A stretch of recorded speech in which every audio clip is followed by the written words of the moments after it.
बिस्मिल्लाहिर्रहमानिर्रहीम। आप देख रहे हैं हमारा यूट्यूब चैनल रूहानी दस्तक। उम्मीद है हमारे तमामी देखने और सुनने वाले दोस्त और अहबाब खैर व आफियत के साथ होंगे। इस ज़िंदगी के अंदर कामयाब होने के लिए और अपने रिज़्क में फरावानी के लिए, अपने कारोबार में तरक्की के लिए, कारोबार में बेहतरी के लिए तरह तरह की तकदो की जाती हैं, तरह तरह के वसाइल को इख्तियार किया जाता है और तरह तरह के जतन किए जाते हैं।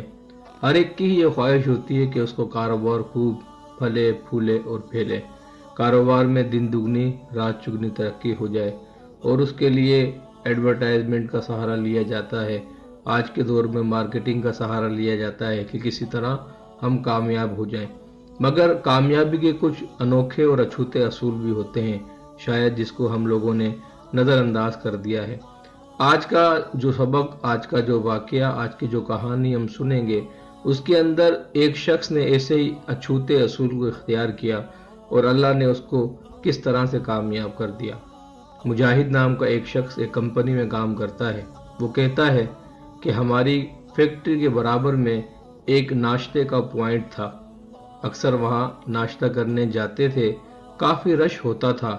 नाश्ते वाले के पास मैंने काफ़ी दफ़ा ये मुशाहिदा किया कि एक शख्स आता है और खाना खाकर भीड़ का फ़ायदा उठाकर चुपके से पैसे दिए बगैर ही निकल जाता है, और ये झांसा देना उसका मामूल था।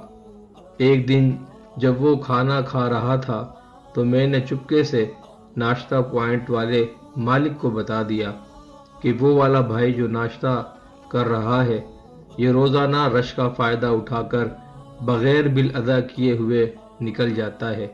आज तुम इसको लाजमी पकड़ लेना, जाने ना पाए, इसे रंगे हाथों पकड़ना। मेरी बात सुनकर वो होटल का मालिक मुस्कुराने लगा और कहने लगा कि इसे निकलने दो, कुछ नहीं कहना इसको, बाद में बात करते हैं। हस्बे मामूल वो भाई नाश्ता करने के बाद इधर उधर देखता हुआ झांसा देकर चुपके से निकल गया। मैंने नाश्ते वाले से पूछा, अब बताओ उसे क्यों जाने दिया, क्यों उसकी इस हरकत को नज़रअंदाज किया। जो जवाब उस नाश्ते वाले मालिक ने दिया, वो जवाब मेरे 14 तबक रोशन कर गया। कहने लगा कि अकेले तुम ही नहीं, बहुत से बंदों ने इसको नोट किया है और मुझे बताया है। ना भी कोई बताता तो मुझे खुद भी ये पता है, इसकी इस हरकत का हमेशा से मैं जानता हूँ।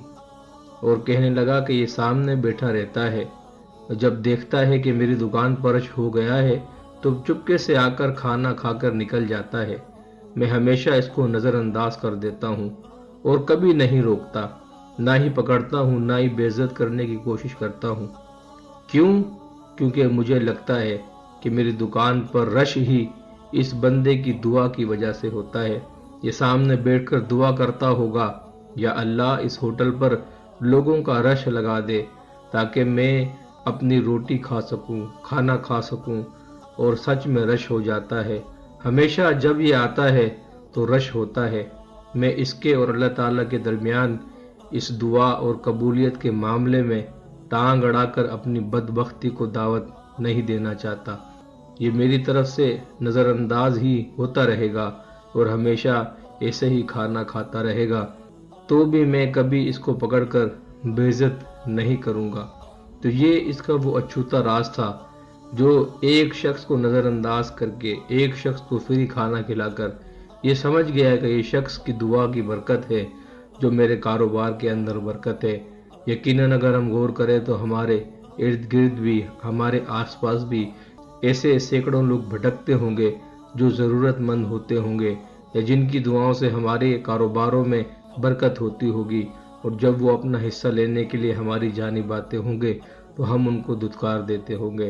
अगर हम अपने कारोबार में, अपने बिजनेस में, अपने रुपए पैसे में इजाफा चाहते हैं, जिसका जो हक है हमें उसको अदा करना चाहिए।